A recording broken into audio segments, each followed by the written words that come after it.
Motion to open meeting? Everyone in favor? Yeah.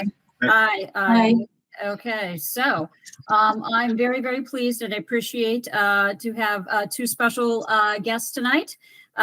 We have Francelis Morello Suarez and Jeremy Koo, who Rachel and I met briefly with before via Zoom, who are from MAPC, which awarded the grant to assist us with the climate action plan.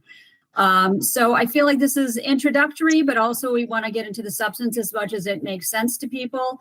Maybe if we just quickly go around the room and introduce ourselves, especially because one of us is a town employee, and I think that'd be very helpful for Francelis and Jeremy to know who everybody is. So Michael, if I'm just going to go around the circular, if you want to start off by introducing yourself. Michael Horan. Rachel. I'm Rachel Lazarus. Hello again. As you know, I'm Molly in chair. And then James, maybe you should tell them who you are actually, because you hold a special role. Oh, well, thank you very much. James Conlon, work for the town of Stoughton. I'm part of the staff in the engineering department. I'm the environmental affairs officer. All right. And then Laura. Hi, thanks for joining. I'm Laura Gunn, and I'm the vice chair of the Climate Action Plan Committee, along with Molly. Thank you. I'll just give you like a 3-minute overview, and then maybe Jeremy and Francelis can sort of take the discussion. I mean, from there, we were formed and appointed by the select board last June. We started meeting in July. We have a couple of other people in the committee who weren't able to come tonight. We also have who is considered an advisory member, which is Kathy Stanley, who I think we mentioned, who's the town energy manager and who can certainly weigh in on a lot of these issues and intimately knows the town's buildings, actually. So that's a very helpful to have her in place. So since we have been appointed, in addition to a community engagement event, which was last February, I should say. I mean, we have sort of piecemeal gone around and had, I would say, initial meetings with, the superintendent, the school committee, some grouping of, the town engineer with the town manager. And I'm probably missing some people there. Have not really had any connection with, quote, the business community. And I've been told there is no chamber of commerce, so I don't really know how to make headway into that. But I would say everybody has been polite and helpful. But, it's not exactly like anybody's taken any great leaps forward and doing anything differently or what have you. So, we certainly are familiar with and have read a number of climate action plans out there. We certainly want to have a robust, but a practical and pragmatic and meaningful climate action plan where we can actually make some great strides in reducing the greenhouse gases and also being aware of the risks and best prepared for the risks that are coming our way with respect to extreme weather events, extreme heat and flooding and things of that nature. I think James can weigh in when it comes to the adaptation issues. The town has been involved in let me see if I can say this right, municipal vulnerability program studies. So those have been done, and I know that those focus a lot on flooding and culverts and things of that nature. So I am guessing MAPC. So you've done this, or at least your organization has done this several times, and been instrumental in helping other towns. And I guess we're looking for direction and some kind of structure as we move forward, so that we can, as our goal would be, say by next June, to have a written climate action plan, and hopefully have had more community engagement, and again more engagement with the relevant town officials as to how we can make strides in that way.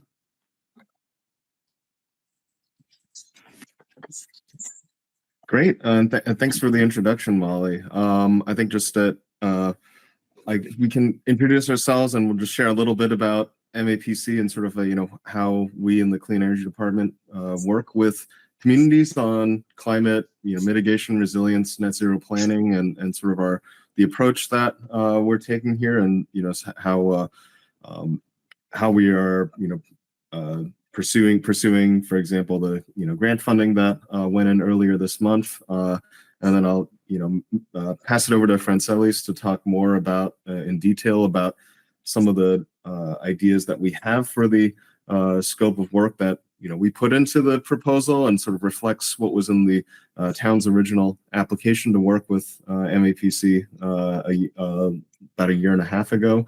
And then, I think, glad to, hear about sort of where you're looking to go next as a committee. We had a few ideas as well to sort of start working even while we wait for the word from EEA on the status of our grant.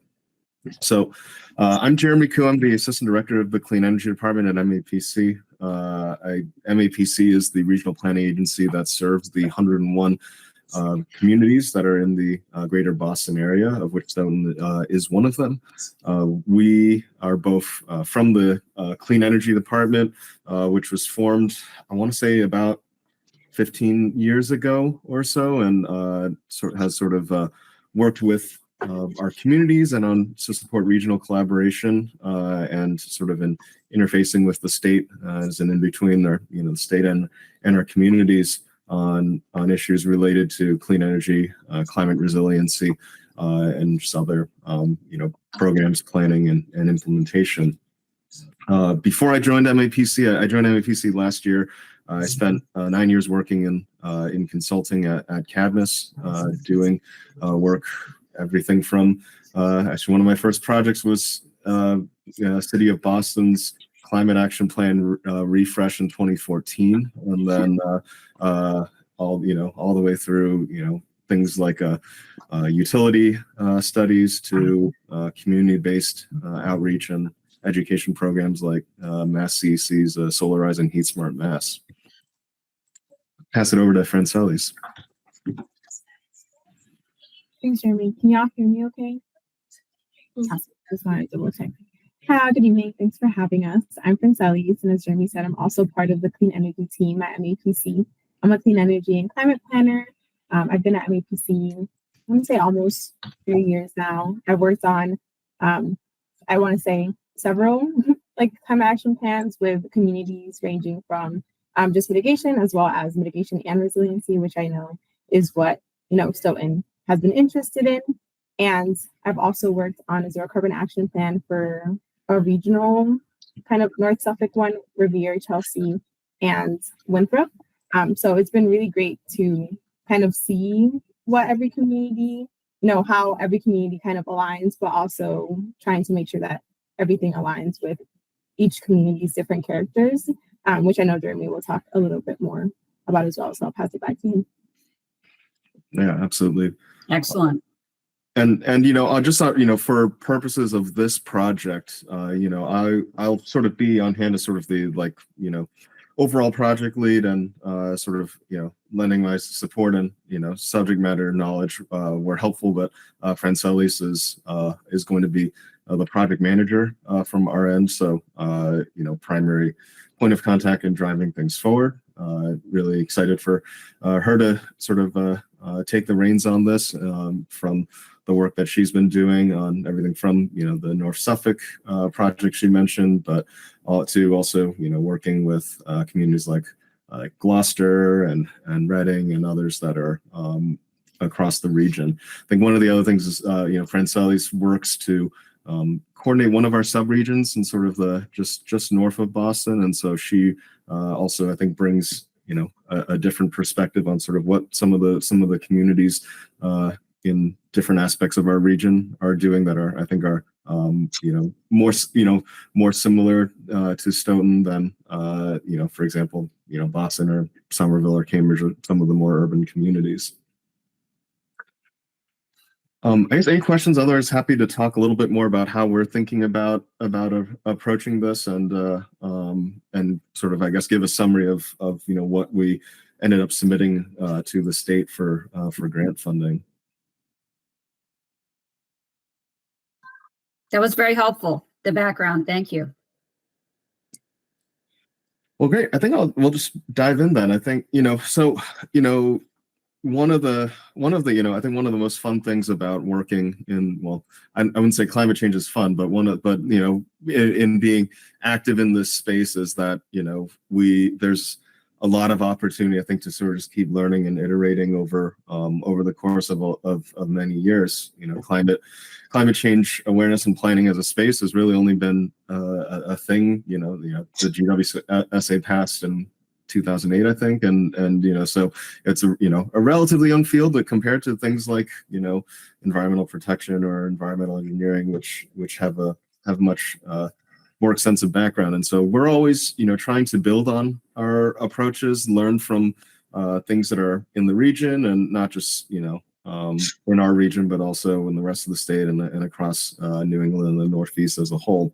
So when we think about climate action planning, we don't necessarily have a standard approach. It is one that has evolved over time and is informed by our work on in the planning space around mitigation, resilience, net zero, but also in seeing the evolution of what some of our communities and the state are doing to try to keep moving the ball forward. And the thing with climate action plans is it's kind of remarkable how quickly things move sometimes. Is that you look at climate plans from 2017, 2018, and like some of those recommendations are already like, well, maybe not quite that applicable now that the state has done X, Y, or Z that addresses this.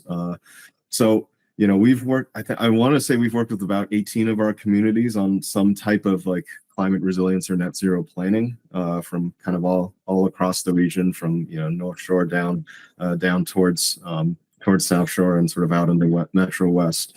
The approach that the other thing I want to note is that we're in the process of doing working with on an EPA grant for the entire, not just our region, but also the entire Greater Boston Metropolitan Statistical Area, which also extends north into about 20 something odd communities in New Hampshire. And so our work from that project will be concurrent with some of our effort here in Stoughton, which is to develop a comprehensive climate action plan for the entire Greater Boston region. And so while I think our goal here is obviously to develop something that's very tailored to the specific community needs of Stoughton, it has given us, I think, the opportunity to really look more broadly. One of the first things that we did for the research for that effort, which started last fall, was to look at all of the 31 climate action plans that have been completed in the region and to look at all of the recommendations that they had pulled together, because we had to then come up with a list and engage with our municipal and our Justice 40 working groups to figure out how best to prioritize them. And so we're going to keep doing that in parallel. And Francelis and I are both engaged with that work, and so can sort of keep feeding things into that.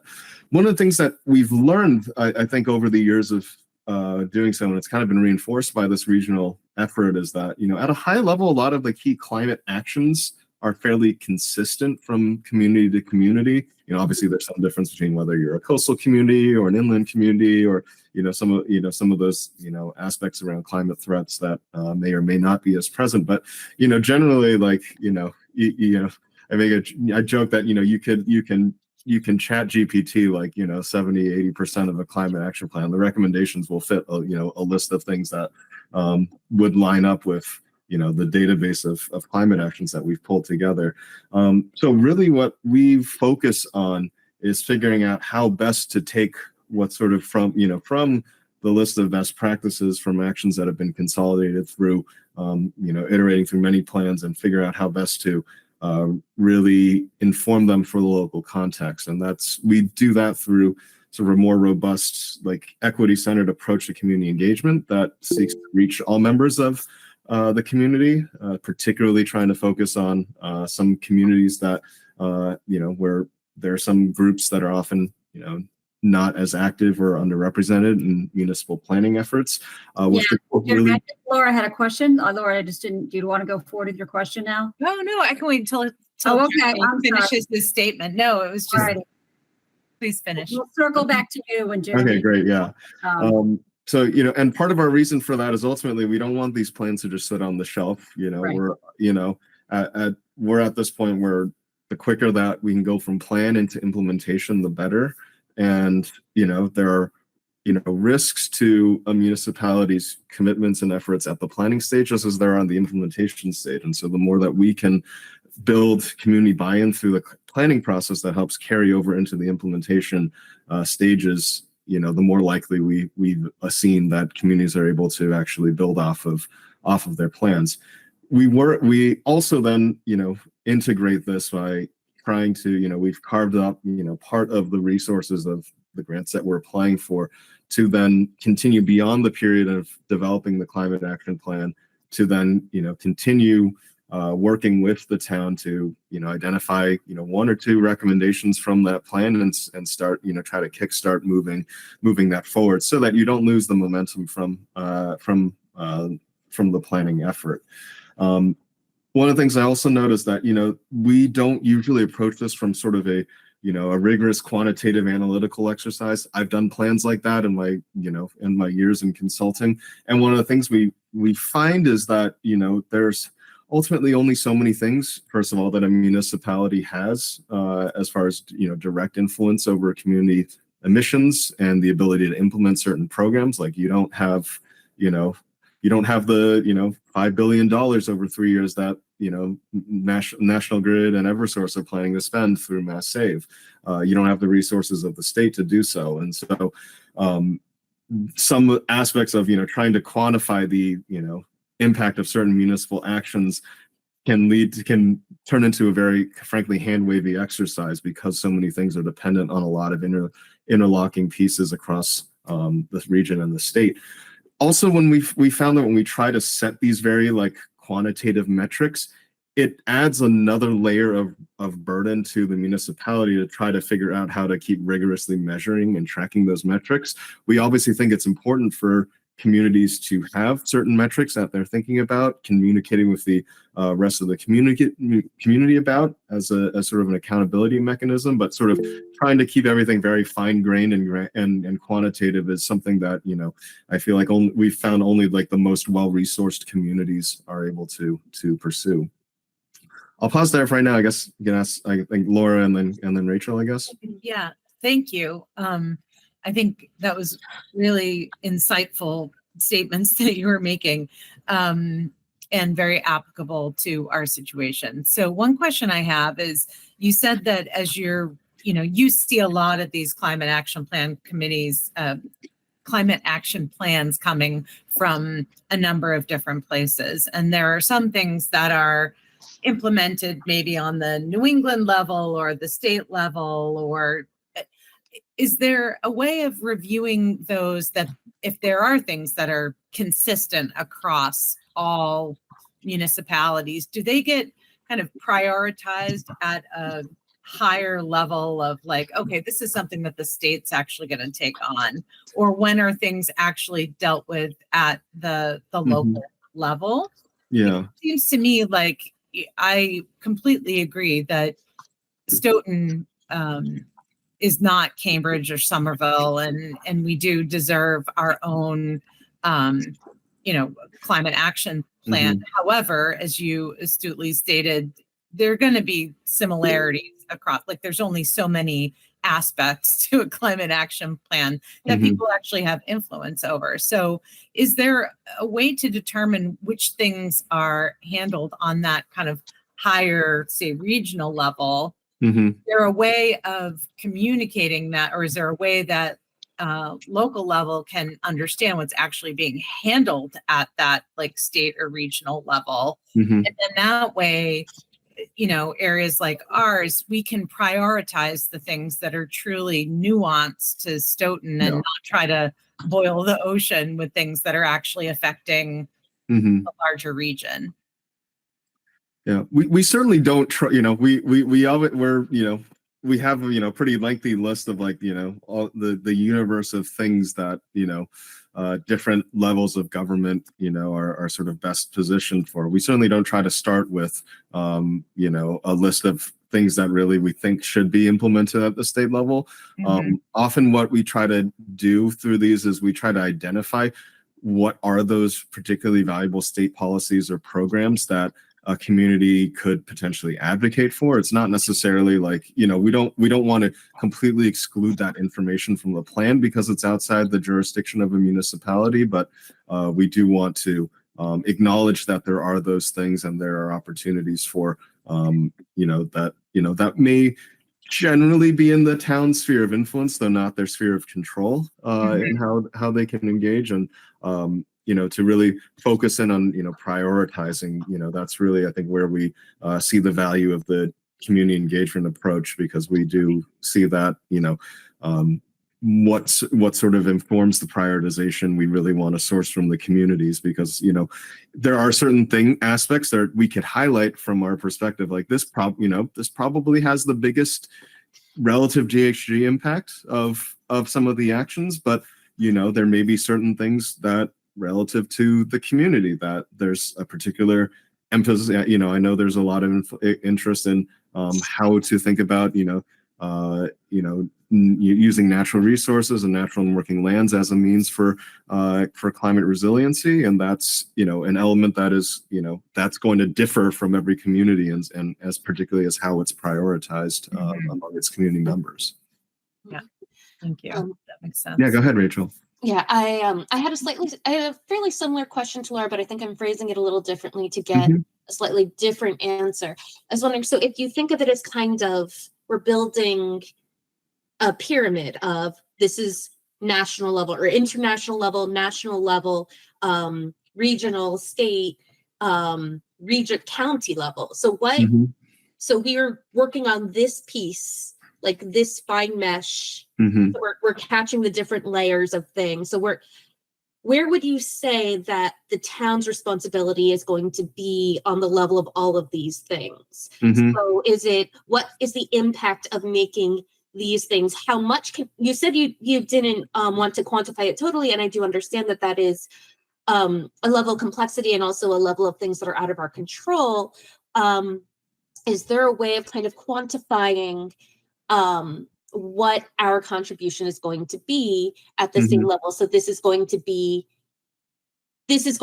us 10% of the way. This is going to get us 25% of the way to these goals. This is going to have a huge impact here. Maybe it's depth in some areas and very low level, but important in another way. Like, so basically, can we visualize this? Can we quantify the impact in some way? It's very tricky, because I think you quickly run into these sorts of issues where it's like, let's say, let's take an example. We need to greatly reduce the amount of fossil fuels that we're using in buildings, like that's one of our broader cornerstone goals, for example. The biggest driver of how we've reduced emissions from buildings has been utility efficiency programs that are jurisdictionally are regulated by DPU at the state level, and then by the investor-owned utilities. That's been initially a lot of it came from oil to gas conversions, but then a lot of that right now is funding that's going to converting fossil fuels to heat pumps and funding the energy efficiency programs. That I ran into this a lot in consulting, where you have to try to figure out how do you quantify what's the relative contribution to the effort. I think for me, what I'm kind of saying, like, what is the benefit of having this tailored to Stoughton as opposed to us copying Canton's plan wholesale? Because that question did come up at town meeting, like, why are we putting in any effort at all when we could free ride? And I personally disagree with that perspective, but I'd like to be able to respond to it. Yeah. Like, how is this getting it more tailored towards Stoughton? Is that going to be, can we point to cost savings from not just copying Canton wholesale? Where can we point out the value added from having you guys here to help us in Stoughton? Yeah, absolutely.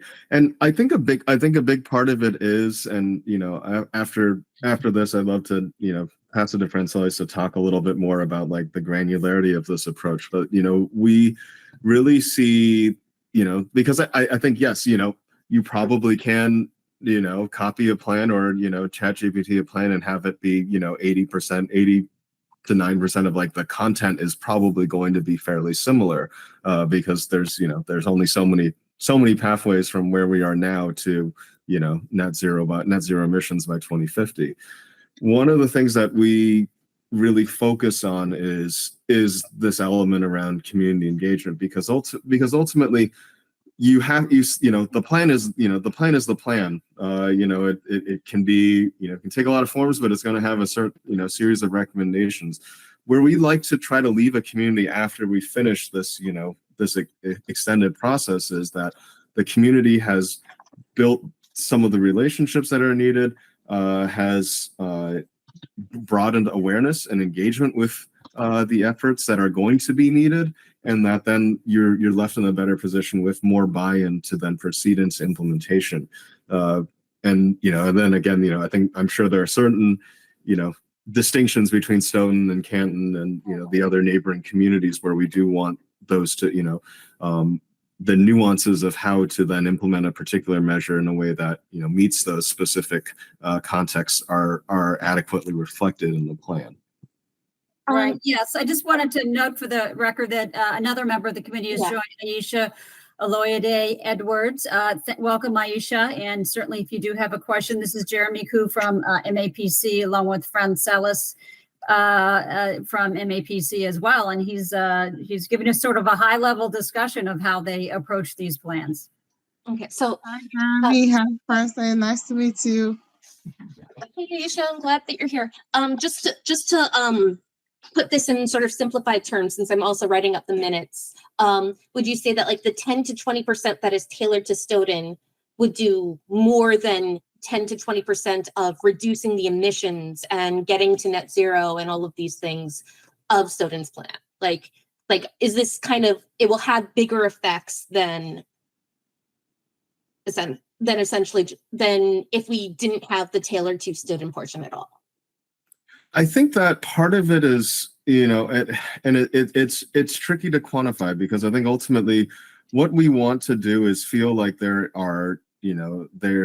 is to complete this plan, not just with a written document that has, a set of recommendations that meet the local needs around Stoughton that is distinct from Canton or Avon or Randolph, but, and then that we also are putting the town in a better position to then be able to have, not just engaged with the community, but also engaged internally around what those priorities are, how to then proceed into implementation. Each town, town versus city, town versus town, each one has different nuances, both in their staffing, how their departments are organized as well, where we feel like that, municipal engagement is valuable. So I feel like there's an element of this that you should feel is not necessarily like, is an analytical difference, but sort of like a facilitated difference, in that like we see this as sort of a more extended process. We can certainly, go to a community and, if they were just like, just write us a plan. We don't want you to do any engagement. Like, write us a plan, and, we could probably, put that out for, in like, 50 to 80 hours, and like, they can put a stamp on it and put it on the shelf. Right. But, we really feel that, what will then enable things to transition and implementation better is to make sure that that groundwork has been done at the community level and at the municipal level.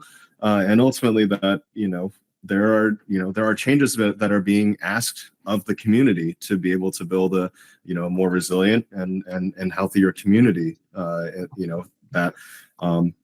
think there are certainly folks that I think are skeptical about the impacts that, an individual municipality can have in terms of something that's a global issue. And so where we can have the opportunities to engage with members of the community from sort of all walks of the community that are, representative of, I think the diversity of Stoughton as a community, I think the better position we can feel like the municipality is in to then be able to act on the plan. So it's kind of more framing the roadmap is how it's.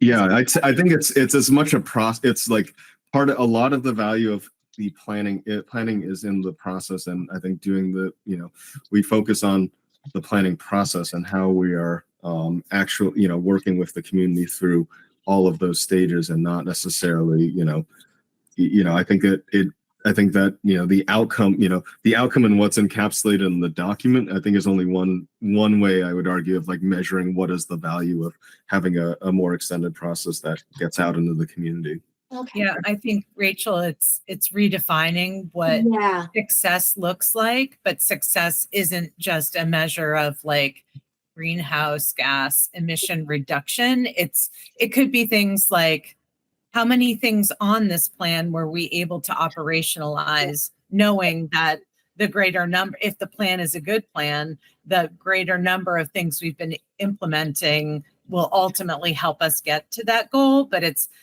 like, we don't want the metric to be something that we'll only be able to see 15 years from now. There have to be these like proxy measures of, is the plan a sound plan, and how able are we as a community to implement it and actually get some traction on them. They may be small wins, but I think it's redefining success. I think so too. I think I just didn't have the language appropriate for it because No, I it's a am still great kind of question. stuck in the, consultant. How do you get, what are you showing your value as? Right. Mhm. Metrics are the hardest part of anything. Yeah. And just so I can understand what your message is, and I think, it's actually would even bear watching again your sort of introduction and your high level introduction from all your experience, which in experience leads to sort of judgment as to how to make this the most effective thing that really achieves the most, is that really not to overly focus and get tripped up on the metrics, but still to come up with a plan and with projects and with things that can be implemented and then as you carry the momentum forward by actually undertaking that. But at the same time, I do want to say, although certainly there's commonality across many plans, we all know that because we've read several plans, is that the tailoring is sort of looking at, we are X community, and here's what our buildings look like. Here's how old our buildings are. Here's the state of this building, this building, this building. Which building is the worst offenders. Which ones are more realistic to make changes to make some reduction. Our green space issues. Different towns, you can see some of their plans talk about their green space issues. What more can you do as far as green spaces? What can you do to protect the tree canopy? Some towns seem to have different issues with respect to bus systems or things of that nature. Some towns talk about, let's have public like zip cars, EV zip cars, some things that would even go into the, a little bit unusual for certain plans and zip cars. So I do think it is a balance between drawing from your experience and what is the commonality across many plans, but also like drilling down a little bit into like, well, Stoughton with these buildings, these are the worst offenders. These need to be attended to, or quite frankly, Stoughton's recycling, compost, solid waste issues. That really needs to be drilled down into. And I do hope that at the end of the day, with the community engagement, people come away with a message that it is an international problem, but it's an international problem that we all contribute to, and that we can all have an impact on. Absolutely at the local level. So people hopefully will take away that message when they engage with experts such as you guys. James, I think you got your hand up.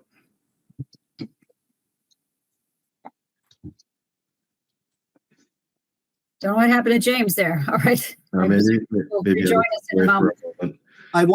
I wanted to ask you, Jeremy, about how important is the priority of a local greenhouse gas inventory on everything under the control of this committee for the most part, all municipal buildings, buildings with the school department.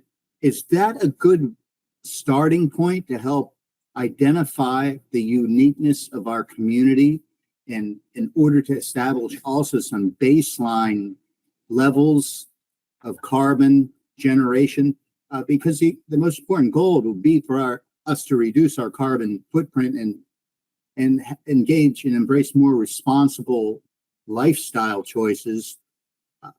Could you please explain what the greenhouse gas inventory would be and how important it is and how soon we should get started on performing one?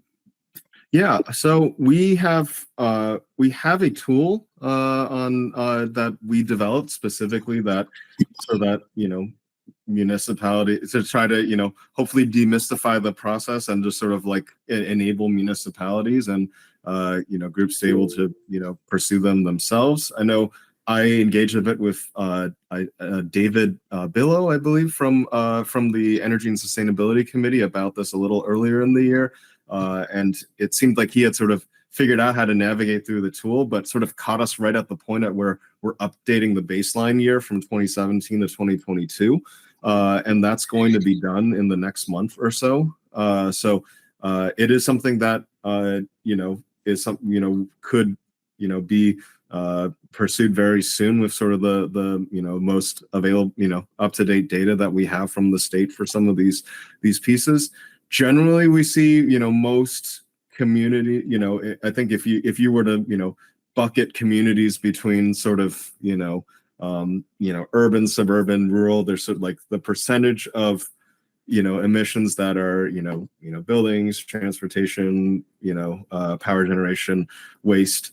There's sort of like some commonalities between communities that are in a of a certain character in terms of their the types of buildings that they have, the types of the distance people tend to commute to go to work and things like that, and that there tends to be some it's plus or minus 5% in each category between those communities.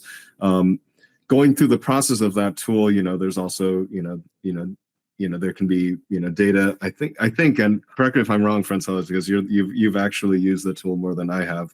But it can also pull some of the data from the municipality and sort of the municipality's operations to sort of compare across like what's in the community more broadly that the community has to figure out how to influence and what things are potentially like directly under the control of the town. And I just wanted to comment on that. You obviously brought up Dave Billow. So Dave and the Sustainability Committee did do an updated greenhouse gas emissions using your tools. I wasn't aware that the data was all the way as old as 2017. I thought it was more recent, but I think we should maybe have him touch base with you and show you what he's done.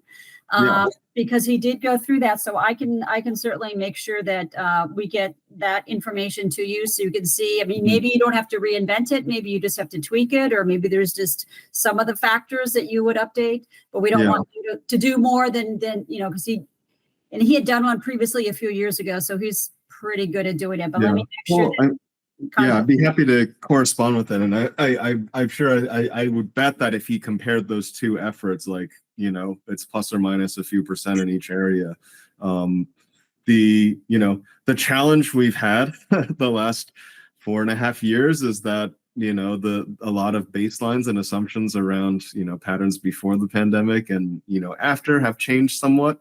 This was actually a huge problem for me in my past job where we were, trying to evaluate what was the impact of certain programs or certain policies. And our baseline was, that was like, well, our most recent year of data is 2020. It's like, well, that's not representative of anything compared to how things hopefully will be. But, we had the next year of data that was available from the state was 2021. And we're still sort of in like some post-pandemic, and 2022 still has some lingering impacts from that. So like there's a limit to, I think, exactly, in a lot of ways, like, something like will we see, by next year, will things be more like 2019 or will they be more like 2022? It's kind of hard to say because some of those patterns are shifting quite a bit.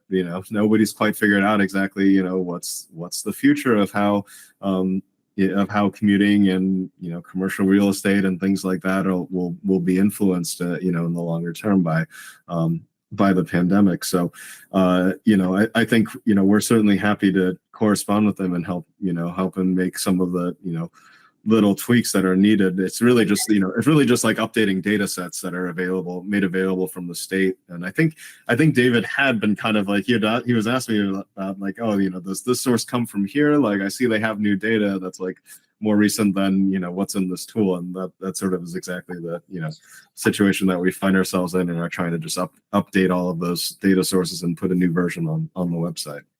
Okay. All right. So I'll connect you with Dave and make sure that's all in order for you. Sue, do you have a sense of, what do you recommend, or what are your thoughts about initial steps or next steps as far as making some, Michael, maybe, did you have a question, Michael? Okay. All right.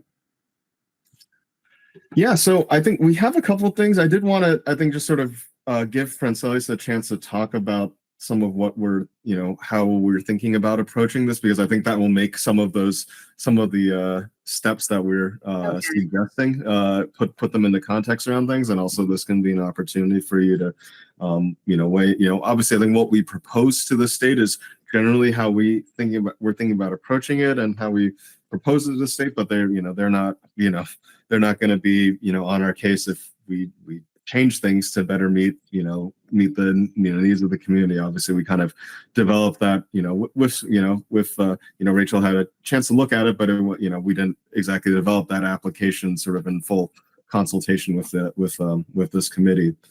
So I pass it to you, Francelis, if you want to just talk a little bit more about how we're planning on staging this effort. Wonderful. Yeah, thank you, Jeremy, and thanks all for the wonderful discussion. It's been great to listen into. I wanted to say really quickly, I know there was a great discussion about your question, Rachel, and what you had noted, Molly. And I think, several strategies that we see come up are based, as Jeremy was saying, on users and behavior changes or individual investments that residents need to make. So community engagement, I just want to preface by saying, is really crucial when it comes to, not, and that's why not going by another community's plan is sufficient, as Rachel was noting, because we also need to know what the needs are to reduce barriers and to increase adoption of heat pumps, for example, right? So I think that might be one concrete example. Rachel, if you think that's helpful for when you're addressing folks, who have those kinds of questions. But as Jeremy noted, as written in the scope currently, the planning process would take a more phased approach. So it would be from September 2024 to December 2024. It would include stakeholder mapping, internal capacity building, and baseline data collection. And the initial stakeholder engagement and research from phase one would inform a more robust community engagement effort, as you noted before, Molly, and is a more equity-centered approach. And it would also give us the opportunity to build capacity on equity and climate planning through, for example, a climate equity training. And because the engagement strategy for the plan would be finalized upon completion of phase one, the approach and engagement methods are not currently set in stone in the scope itself, but it would is written as consistent of an engagement roadshow that may include, for example, conducting focus groups or surveys or tabling, joining meetings that other organizations are hosting, translation, interpretation. I know that some languages were noted in the TAP application, so I thought that was really important. Or attending other community-based events. That's one part of the process. And then phase two was written as the core of the plan process, where we would have the public kickoff to the plan process and plan development from January to December 2025. So we know you noted June 2025 in TAP application, but because there was that lag year and a half plus, they had to shift a little bit to accommodate for a robust process where we can build buy-in, as we were noting earlier, and really making sure that this process is going to create fruitful next steps and implementation for both the community and the municipality. So through that process, within that year, we would apply a racial equity and climate justice focus throughout to ensure benefits for those who will be impacted first and worst by climate change, which ultimately benefits all in the town. And this would include building new relationships with community members as part of a comprehensive public engagement process, so that those who have not been part of the town's climate conversations previously and initiatives as well to date are also actively involved. And the communications and engagement part of the process would have a focus on the intersection of health and climate. I know one thing you noted, Molly, during our previous meeting was that you feel there needs to be more education and awareness about climate in general. And we feel that a public health lens would both increase that awareness and education, about the importance of the effort and also would support talking about climate planning without explicitly naming it. I know you mentioned, having some potential challenges with folks in town who may not be wanting to talk about, like climate actions and such, and having more of that pushback. And so to increase buy-in, we think this would be a good way to communicate as well to folks, because at least I don't know of many folks who are against, having healthy lives and healthy living. And so we think that would be a good approach. And then phase 3 would be, that's upon the conclusion of the plan. The plan would be all written out and done by December 2025. And as Jeremy was saying, hopefully, will not be sitting on the shelf. And so we really wanted to make sure through this planning process to leave room for implementation and support from our end for you all when you start that process. So we put phase 3 as, from January to June 2026, very flexible timeline. Once the planning process wraps up, we want to make sure to continue to build on the momentum from the work done in the year, and, all the community engagement, all the buy-in that we're building up in the year plus previously to support with implementation and, and buy-in, as I said. And we've reserved funding from the budget. And then there would be like technical assistance from our end in the scope of work to support the implementation of one or more of the priority actions, so that folks can see, we've gone through this planning process and these are now like the tangible next steps and like, the work that is going on right after, so that folks can kind of see like, we've done all these engagement efforts, we've had all these conversations, and this is like the fruits of our labor in a way. Laura, I see your hand is up. It's a great interview. That's a great overview. Thank you. Great interview. One question I have is going back to phase 1. You mentioned stakeholder mapping. Can you give us a little bit of a more detailed sense of what you mean by stakeholder mapping? And is that stakeholders across like a cross section of the community? Is it stakeholders within, town government? Is it just trying to get a better understanding of how inclusive and diverse that group would be? Because I think, one of the beautiful things about our town is it has a lot of diversity, and we want to make sure that that's being represented, especially when we're talking about a plan that we really want to make sure is like operationalized, right? And we can only do that if we understand kind of everyone's perspective. So can you say a little bit more about that? Yeah, of course. Thanks for that question.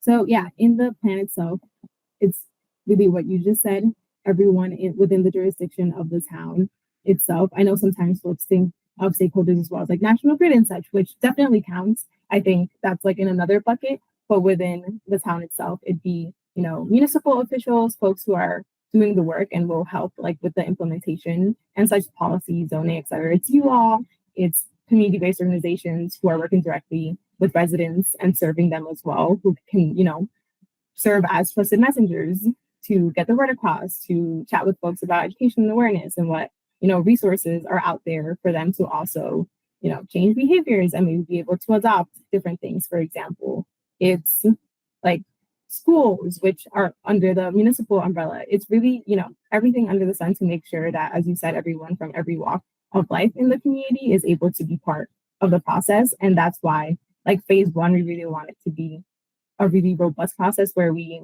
chat with like community-based organizations and also municipal officials and with you all to make sure that we really have a great comprehensive list of all those that we need to be able to reach out to. And as written in the scope too for phase 2, where we do more of that, like, public kickoff / engagement, it's written as being very flexible, as I noted earlier. So it isn't pre-described right now, like we're going to do X amount of like public workshops or X amount of focus groups, because those few months before we start the planning process is where we'll be able to identify where the needs are, who we're trying to reach, and where they are, right? Like we can't know that before doing that work. Yeah, so I think it's a great way to kind of do that stakeholder mapping, as you noted, all together with your help, with the help of those who work in the town, and with, service providers as well. That's great. Thank you for clarifying that. That's really helpful. I think Michael had his hand up too. Michael? You're on mute, Michael. I did. I took it down, but let me ask anyway. Yeah, I think you said that you'd be allocating whatever resources you have to these these different stages. Can you tell me, for example, like what percentage would be allocated to stage one as opposed to the more or less outreach, etc., in later stages? Yes, I will take a look first, but I think off the top of my head, Jeremy, correct me if I'm wrong. I think it is about like 20K or less for the first few months, like phase one. And then phase two would be around maybe like 60 to 70% of the budget. And then phase three is about, I want to say like 10%. Okay. And phase two runs from when to when, according to your plan? Would be next year, so it'd be January to December 2025. So give us 12 months to. I have it open right now, Francelis. It's like phase one is like 15%, and phase two is something like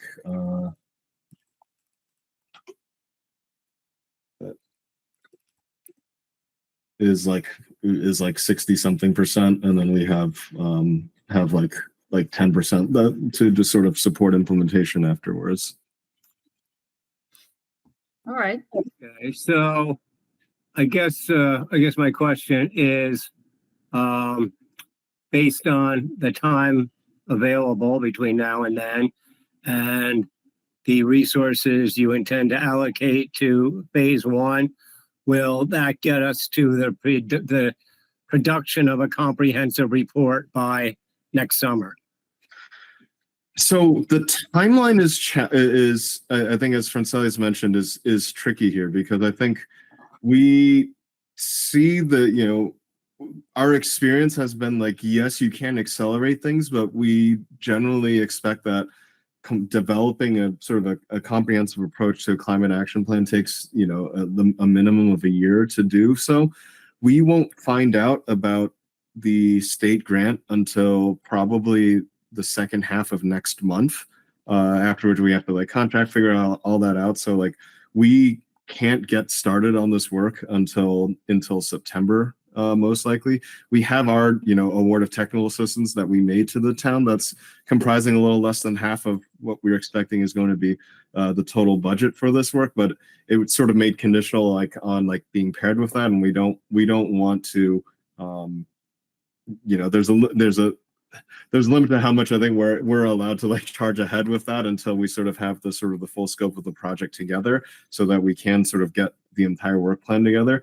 I realized that the town meeting article that sort of authorized the committee specifically mentioned June 2025 as the date. I'm hoping there's some flexibility there, just given that, for example, we weren't able to start working with you until a year later than what would have been a more ideal timeline.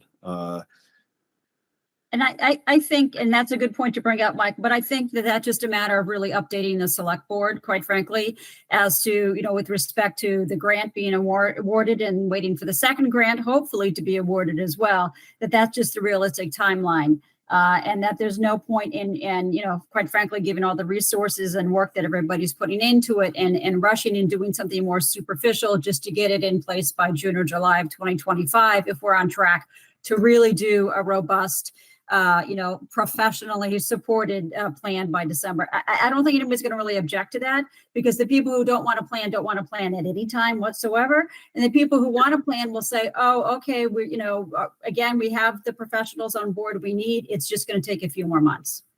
Yeah. If you need me to go, in front of the select board and blame us for, taking a year longer to make We're not going to blame you. I'm happy to do so. We will update the select board. And again, I think it all makes sense. I think it is just really the seriousness and the complexity of the undertaking. And once you appreciate that, you understand the timeline.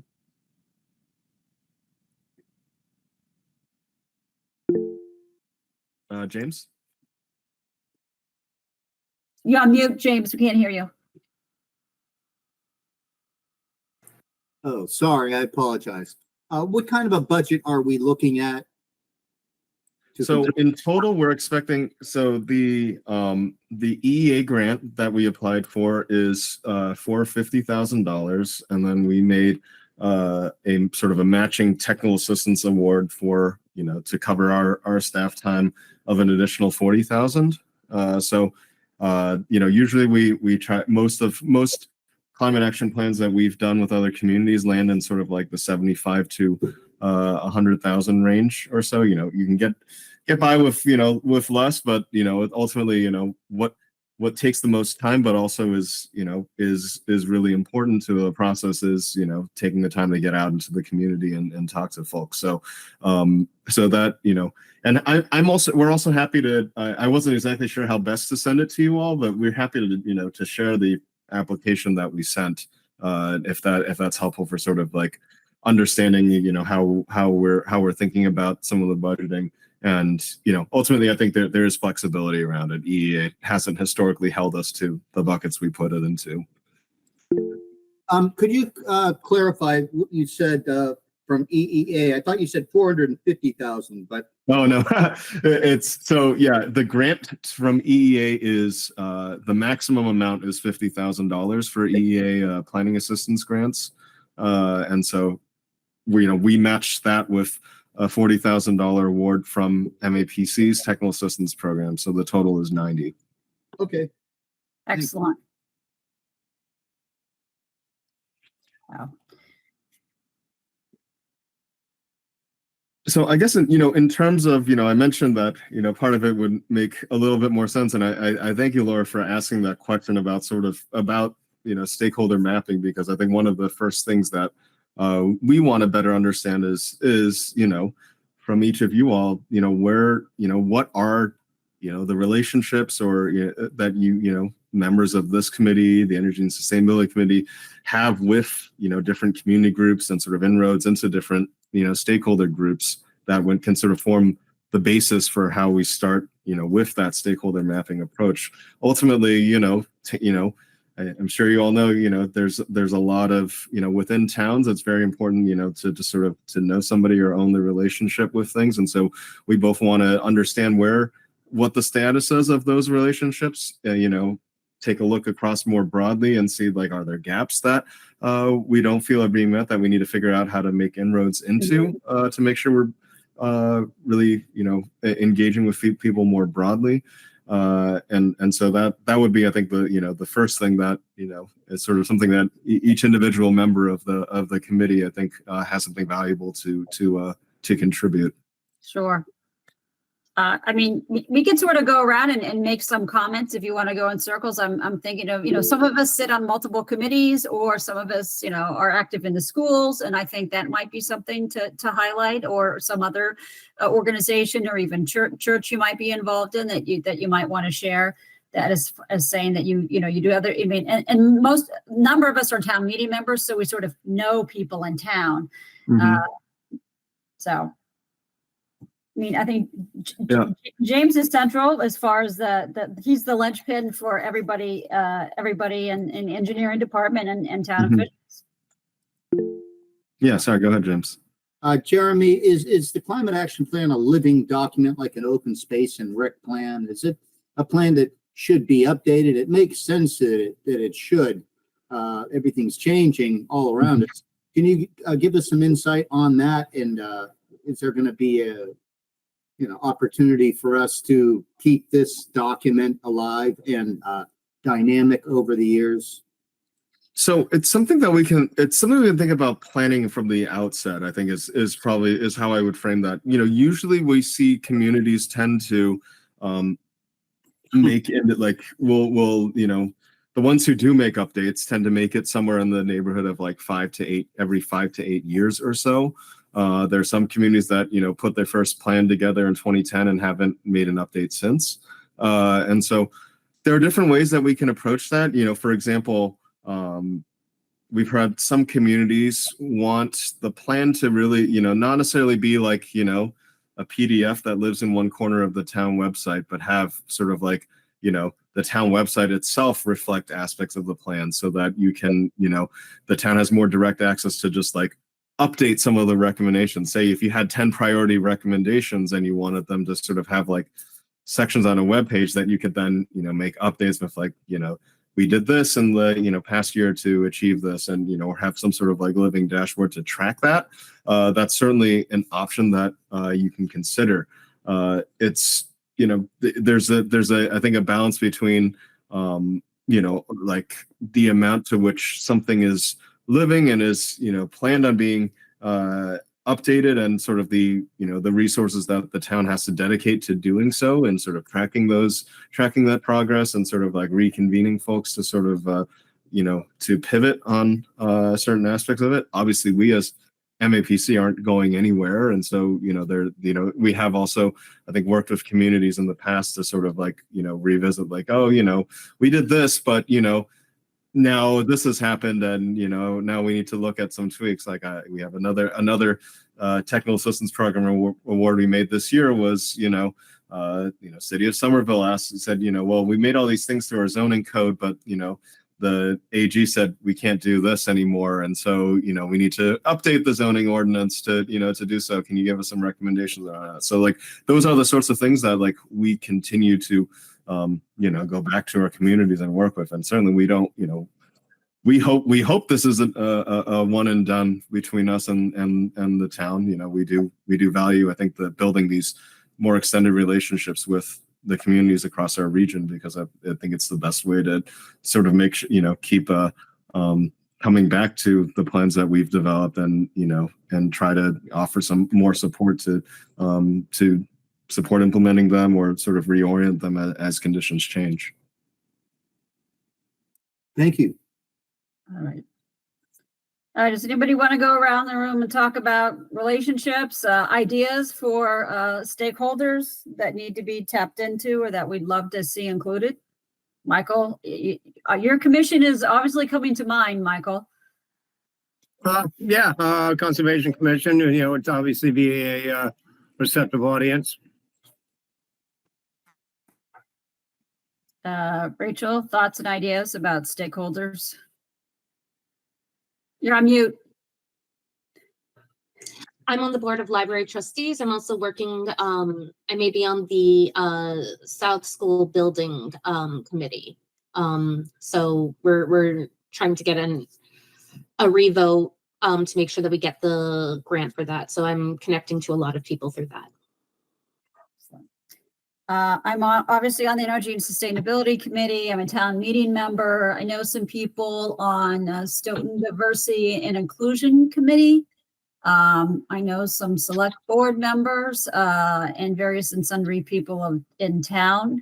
I think we also know some people at the Unitarian Church. Quite frankly, they've worked on some projects with the Sustainability Committee. So those are people to certainly tap in as well. Although I would also say they're kind of similar to us. I mean, they're people, so it's not really outreaching beyond. Ayesha, I don't know if you have any thoughts or if you wanted to, I know that you were listening tonight and didn't necessarily want to participate or talk. I'll give you a chance. And it's okay if you don't, if now's not the right time. We can also, I think one of the things we like to do is sort of like, is just that, we can ask folks to sort of like collectively populate a spreadsheet or something like that. And we'll start with some of the things that you're mentioning here, but we can circulate something like that. And before we go on, I just want to mention, I think Stoughton actually, probably unlike some of the towns you deal with, has actual businesses and has actual industry as well. I mean, this is not just a bedroom community of suburban houses. That is something I don't know how to tap into. And again, was told by the economic development person at the town that there is no chamber of commerce anymore. So that is just, I would love to get discussions with our business community about steps that they can take and awareness and maybe even programs they can take advantage of to reduce their greenhouse gas emissions. So that's something we need an entry point to. So just wanted to leave you with that thought. I know James raised his hand and I have a comment too. So James. Oh, I thank you, Laura. Well, the Open Space Committee would certainly have an interest. I'd say they'd be a stakeholder concerning the interests of this board and the goals of this board. The planning board also, but I think that the intermediary should probably be the town planner, or they should be contacted directly, probably by you, Molly, to get their input, to get some type of a status report on the new planning board regulations that the town planner is currently formulating. These new regulations, you may want to ask them for a copy of those to review. We just want to make sure that the regulations are climate friendly, and I think that he'll be on the right track. I think we got to look at things towards more greenscapes and development projects, commercial and residential, with more low impact environmental design, more open bioretention basins with plantings that create situations for groundwater recharge and also flood storage during storm events. Those are some things I just wanted to mention to you just to help us get on the right track. Thank you. That's helpful, James. And I think of, that, as well as I know, Molly mentioned the MVP effort that you're involved in right now as well. So all of these are sorts of things we want to make sure we're sort of like integrating as like the baseline and sort of like this initial phase of just like understanding everything that's going on at the town as a foundation for our work. On that note, Jeremy, I'd like to mention to you, we just got approved for a grant in the amount of $312,000, $97,722 for fiscal year 2025, and $215,000, $250,260 fiscal year 26. And this has to do with the townwide culvert assessment to improve our culverts and improve the management of water in our floodplains. I think it needs to be made known to the folks in charge that these culverts should also include aspects of wildlife passage and passage for anadromous fish when possible. Those are things that need to be pointed out to the policymakers, because they're not going to do anything about it unless there's at least some public interest involved and some feedback to these folks. That's very important too. Wildlife passage and anadromous fish migration and continuity of our streams in the town. Those are all things that need to be pointed out in this process to just get the best possible end result with regard to the improvement of our culverts in the town and our floodplains in the town. Yeah, absolutely. That's great. Did you make that as like an MVP action grant application, or was it for a different program? Okay. Yes, that's correct. It's part of the MVP action grant award, which we're riding upon. We already have an award in effect, but this is in addition to the initial culvert-wide assessment program. This is the next phase to the culvert-wide assessment program. This may involve the upgrades of culverts in town that are prioritized. That's great. Yeah, no, we're happy to hear that. I think we also want one for sort of doing sort of some heat resiliency work. So we're interested in stitching all of these things together and making sure that everything's complementary. Yes. Laura, sorry, I think we No, that's okay. No, this is great conversation. I mean, when we think about stakeholders, I think, and what we've seen at town meeting for the past several meetings is there's quite a diversity of understanding what climate action plans could be, what climate action actually is. I think we have a range of, like I said earlier, one of the beautiful things about Stoughton is the diversity. And I wonder if we could use like a subset of town meeting. Maybe it's like a call for volunteers or something from town meeting to come and represent their thoughts, their positions. It might be their concerns or what they don't, just to get a sense of what our community members are actually understanding or feeling or supportive of or not supportive of. I think we need to be realistic to your earlier point about implementing our plan. And I think the only way that we can do that is by understanding the challenges as much as the opportunities. And so have you done that in the past in communities where you kind of have a cross section of the community? I don't know what the pool would be that you'd start with, but to kind of get the voice of the community that aren't necessarily tied to a town committee or a town job or an already versed in environmental health and science kind of group. Yeah, no, we I always think about those folks, lovingly as the usual suspects. They're the folks who, like myself, will read something that's, on the city website about some new plan or something like that. But, that's a minority of folks in the community and, not necessarily representative. I think Francelli's, I'd love to hear hear you share your thoughts and your experiences with, I think, trying to broaden and cast a wider net and I think and how we're trying to reflect that in our approach here.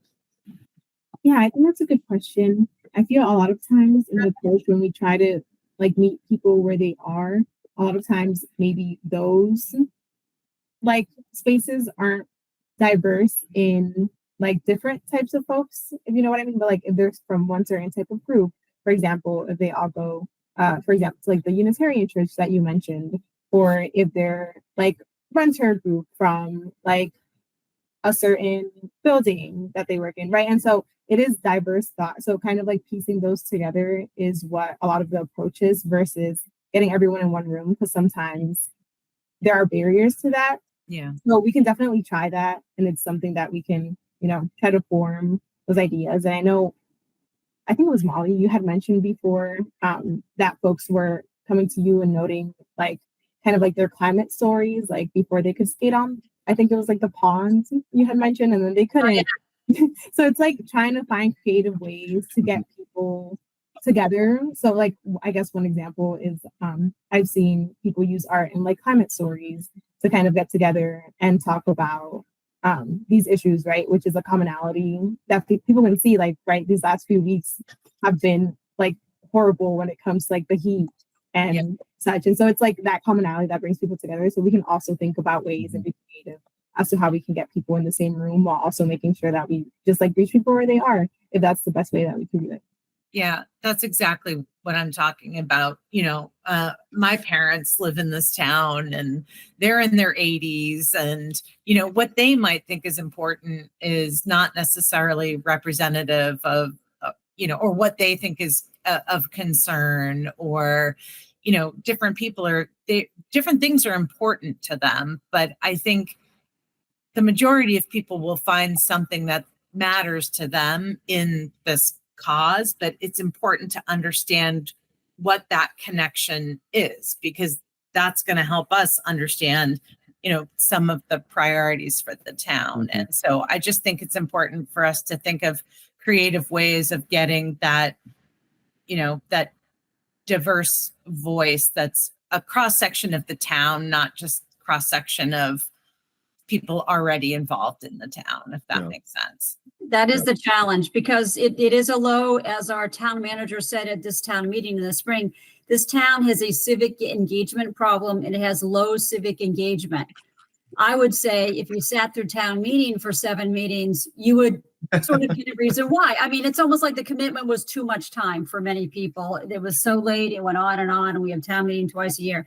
So, and then in any event, so I would love to see the new people, like the people and the younger people. We have a problem with not enough diversity in age, with a couple of exceptions sitting on this committee, but not enough diversity of age of people and again of people of different backgrounds. So, and I know the Sustainability Committee has had multiple community engagement events with okay turnout or poor turnout, you know, and Mhm. we're like always racking our brain, like, how do you get 40 people to show up at something? How do you get 30 people to show up at something? How do you get people who are in this area to show up? And as I know what you mean by you go to their, you know, I've heard before, like go to their meetings, which is something we want to do. And I will tell you that I emailed multiple PTOs and did not get a response. However, we have multiple people on the committee who do have children in the schools. And I would think that, again, if they try again through their methods of connection, that they will get a response. I would love to do a traveling show to the PTOs and get some ideas from you guys as to how to engage with discussions with the PTOs, and then invite them to come to other events to engage in further discussions, you know, because it is their children's future. Yeah, we're really excited, I think, to hear, I think, just sort of the, this interest, and also, the recognition of that this is a challenge, and it's not, it's not an easy one to bridge, and it's part of, I think, where we hope with, because I think from the stakeholder mapping we'll see, and we're already, I think, identifying, I think, where you feel some of the gaps are. I'm sure we'll find others as well, and that'll help us to figure out, like, what do we need to do about our, sort of the comprehensive engagement strategy we pursue here to try to get into, some of those other spaces. There's an approach that, we floated that, in our application, that sort of a, is a potential angle that we can look at, is figuring out, how do we potentially, there may be some folks who have, a lot of inroads into communities that, are not particularly civically engaged, but that we may be able to try to recruit and use as liaisons. And so there's opportunities, I think, in the in the grant funding that we've written in, that we may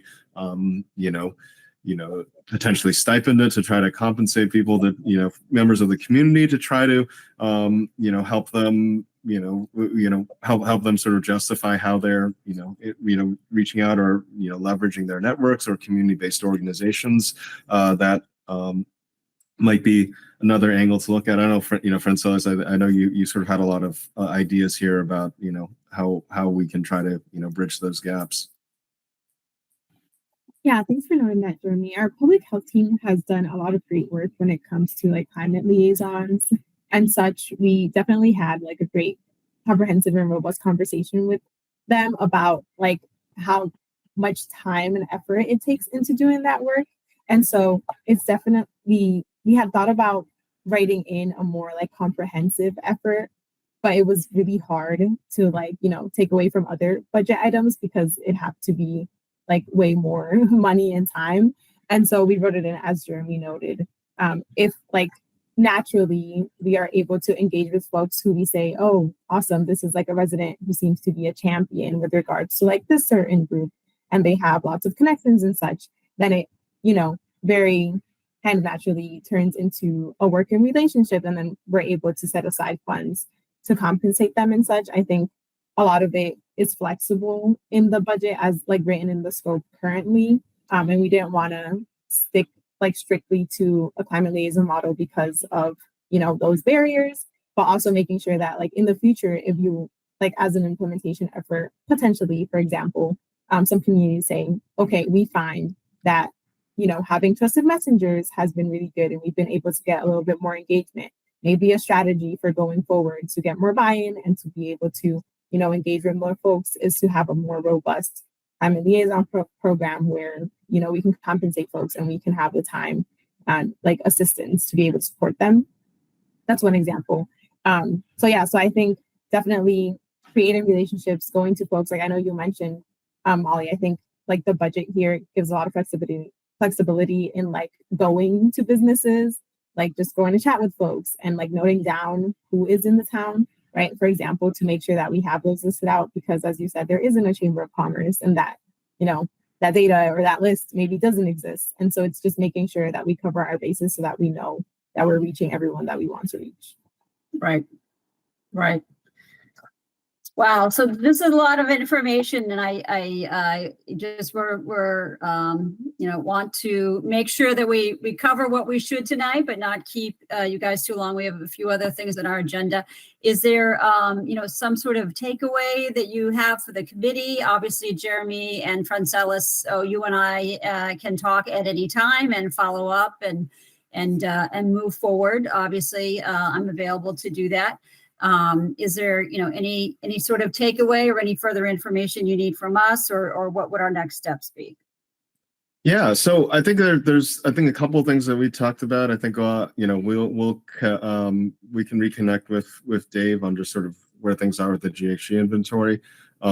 We can put together some sort of shared document. Thanks for taking the time to talk through some of the committees and boards and such that you all engage with or are members of, and we'll use that to start populating a document of sorts that we can use as the basis for the stakeholder map, and we can send that out, and we'll ask folks to just add more to that, and we'll provide a little bit of guidance around that.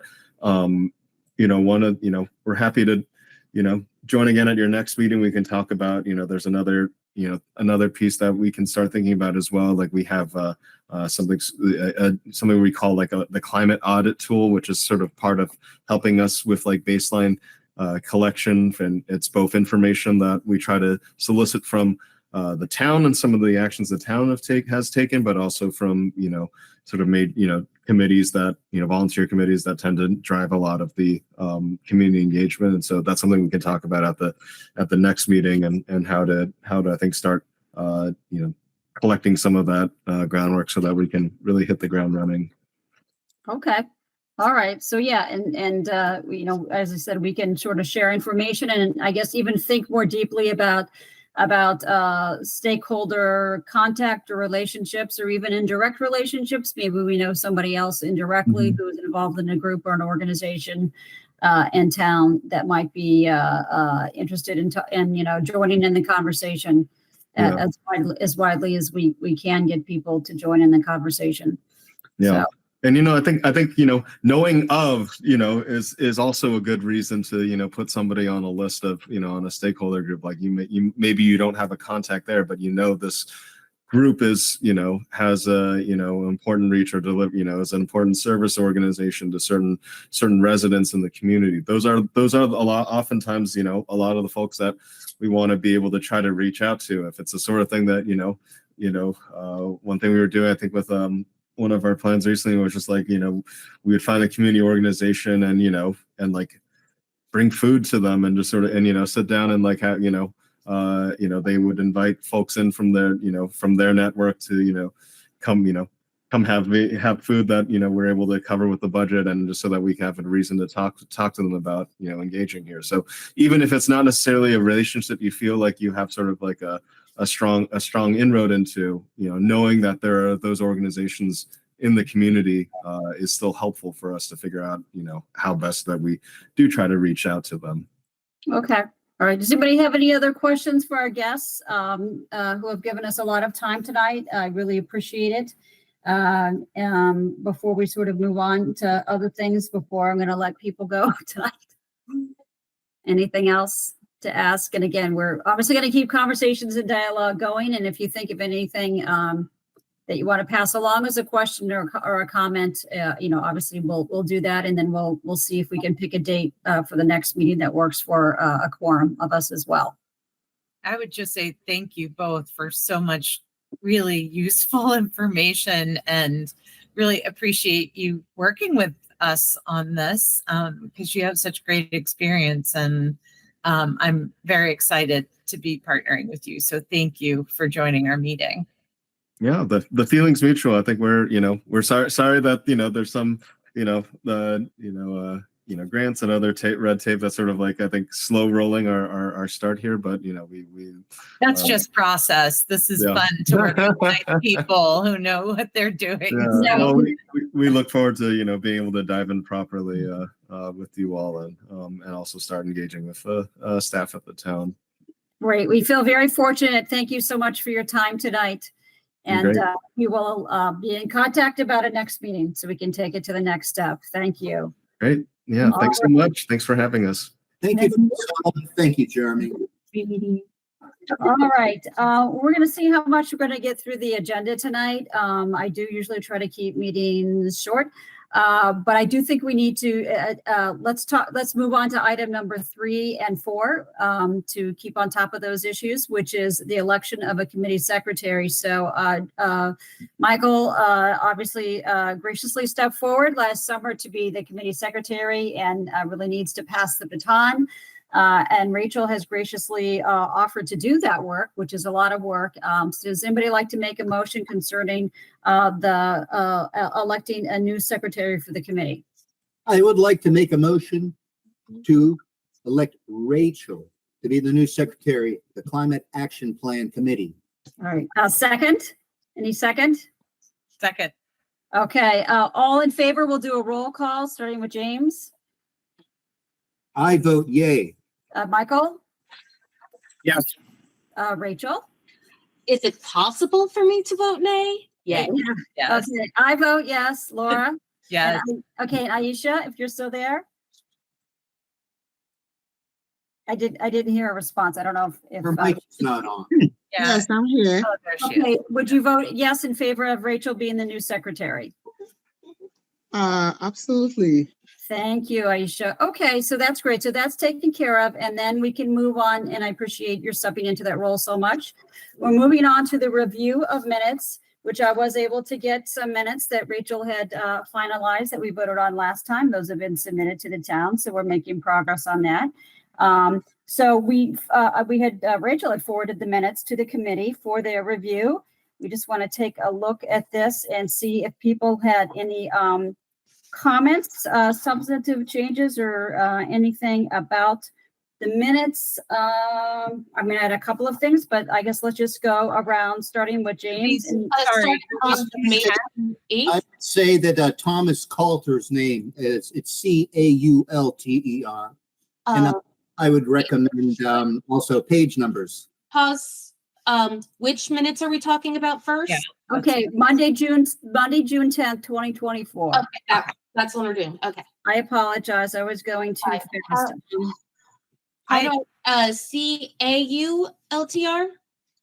I thought it was CALTER. I don't think there's any U in that, James. CALTER. Okay.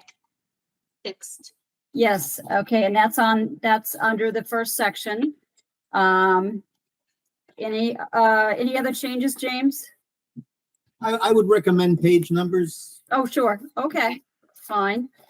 Michael, any thoughts? No, actually, oh shoot, where was it? I think it's page 3, I think. You can search the phrase in any case. You have me down as saying, I forget what I was talking about exactly. You got the gist of it, right? You use the phrase that whether something was on brand with our Yeah, I was summarizing, not saying. yeah, if you could just replace on brand with consistent with. Okay. Yeah, Oh, Thanks. absolutely. that's a good. I know you're not directly quoting me, but just in case it looks that way, I prefer that. Thank you. Otherwise, Yeah. very comprehensive. All right, I have a Can't wait couple. to see next week's. Oh, yeah. Consistent. Yes. Okay. Got it. Changing. So under Join Mass Energize, you said suggested asking Tom, TOM manager. I think you meant town manager. I did. Okay. And then I actually didn't remember this. Under the electronic option for town warrant, Mr. Haran noted the electronic option already exists. I didn't know that. Did I miss that? That's correct. James mentioned it, or was it James, or it might have been James, and I just missed that. I remember discussing that there was an electric option. It just wasn't well promoted. That was Michael. Michael Okay, mentioned. that was Michael. Okay. I still, all right. So I don't even remember you saying that. So I guess you did, and I guess that's true. So when, It's in my notes. We discussed it. okay, all right. So I don't want to waste time. All right. So under the recycling at town buildings section, which it's great when you do the bold, it's helpful. Yeah. I don't think I said that there's no recycling bins at government buildings. I think I just said at Stoughton parks. Because I really don't. I had it written in my notes that you said government buildings. I think because James later said that the buildings have them, but I can take that out. So Yeah, because I don't think I really would know one way or the other about that. I mean, I've never been in those buildings. Okay, so that's I'd like to clarify something. In Yeah. the past, there has been a problem, but now they're resurrecting recycling, and supposedly there is recycling now going on at town buildings. okay. Yes. okay. All right. Okay. Those were my proposed edits. Laura, do you have any proposed edits? I wasn't in attendance for that meeting, Okay. so I do not. Okay, Aisha, do you have any edits for the Am I spelling your last name right? Is there an S at the end or not? Me? Are you asking for me? Yes. Is there an S at the end of Edward or No, Edward? No? it's just Okay. Edward. Thank you. I've been worried that I'm spelling it wrong. In my head, I think of Edward. So, okay, good. I'm getting it right. okay? Thank you. Any edits to the minutes, Aisha? Any corrections? No, thank you. Okay. Okay, thank you. All right, does anybody want to make a motion? Yeah, motion to approve the minutes as amended. Second, Okay. All in favor? aye. Those are minutes of June 10th, right? Yes, of June 10th, June yeah. 10th. Okay, so roll call, Michael, Yes. Rachel's gonna be yes, Molly, yes, Aisha. Yes. Oh, thank you. Laura? Abstain. Okay, that's right, abstain. All right, so that is taken care of. Before we get to the announcements, the other thing we had was interim recommendations, which some of you were not here last time. It's also kind of a lengthy list. I'm gonna take the feelings of the committee if you want to reschedule that, or if you want to plow through on that, because Motion to table. okay. Any seconds on that? Second. Okay, all right. All in favor of tabling the interim recommendations until our next meeting? James, Aye. Michael, Yes. Rachel. Yes. Okay, I'll vote yes. Aisha. Yes. Okay, and Laura. Yes. Okay. All right, and I have a couple of announcements, then I'll let you go. And I'll try to we'll try to keep our MAPC meeting to a reasonable time next time, whether it's 30 to 45 minutes, so that we can just hit and go right into the interim recommendations. My two announcements are actually very, very relevant, and they're two library events. The first one on July 25th, it's a Thursday night, so I think that one's at 7, although it might be at 6:30. You can look at the library website. DPW is going to be there, including, I believe her name is April, and it's going to be talking about town solid waste and recycling. It fits with this summer reading theme, which is repeat, renew. So I feel like I should be there, and other people who are interested in these issues, it would be great to be there to hear directly from DPW what solid waste issues, and are we making progress on that. A second, and even more exciting, the Sustainability Committee is doing a film presentation on Thursday, August 8th. I believe it starts at 6:30. And if you can't be right on time, that's fine to be late. It is the David Attenborough film, A Life on the Planet, which is his witness statement about the biodiversity crisis and the climate crisis, with incredible, beautiful, meaningful visuals, as you can imagine, from this type of documentary. So I think that I would be thrilled if everybody in town could watch that. I watched it myself, and it tells you everything you need to know about why we're doing this work. So that's very exciting. Is there any other business that cannot be anticipated? I don't have anything on my list. Did we have anybody? I know somebody's been listening to the call today, or participate, or I should say watching the Zoom. Is there anybody who would like to step forward for public comment and give me their name and or precinct? Please let me know now. Okay, doesn't sound like anybody wants to make a public comment. So does anybody want to make a motion to close the meeting? Motion to adjourn. Okay, second. Second, Okay, roll call, start with James and go around. aye. Michael? Yes.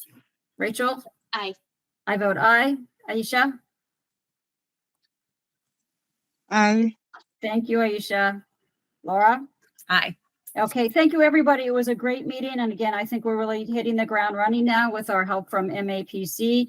We will try to make a next meeting more efficient so that we can get to interim recommendations. If you think of anything else that you ever want to have on the agenda, of course, contact me. Thank you, everybody, for your time tonight. Hope you are enjoying your summer. And we will contact everybody about getting another meeting date in August so we can continue our work. Thank you, everybody, and good night. Thank you. Thanks, everyone. Good night, everyone. Have a good evening. Good night now.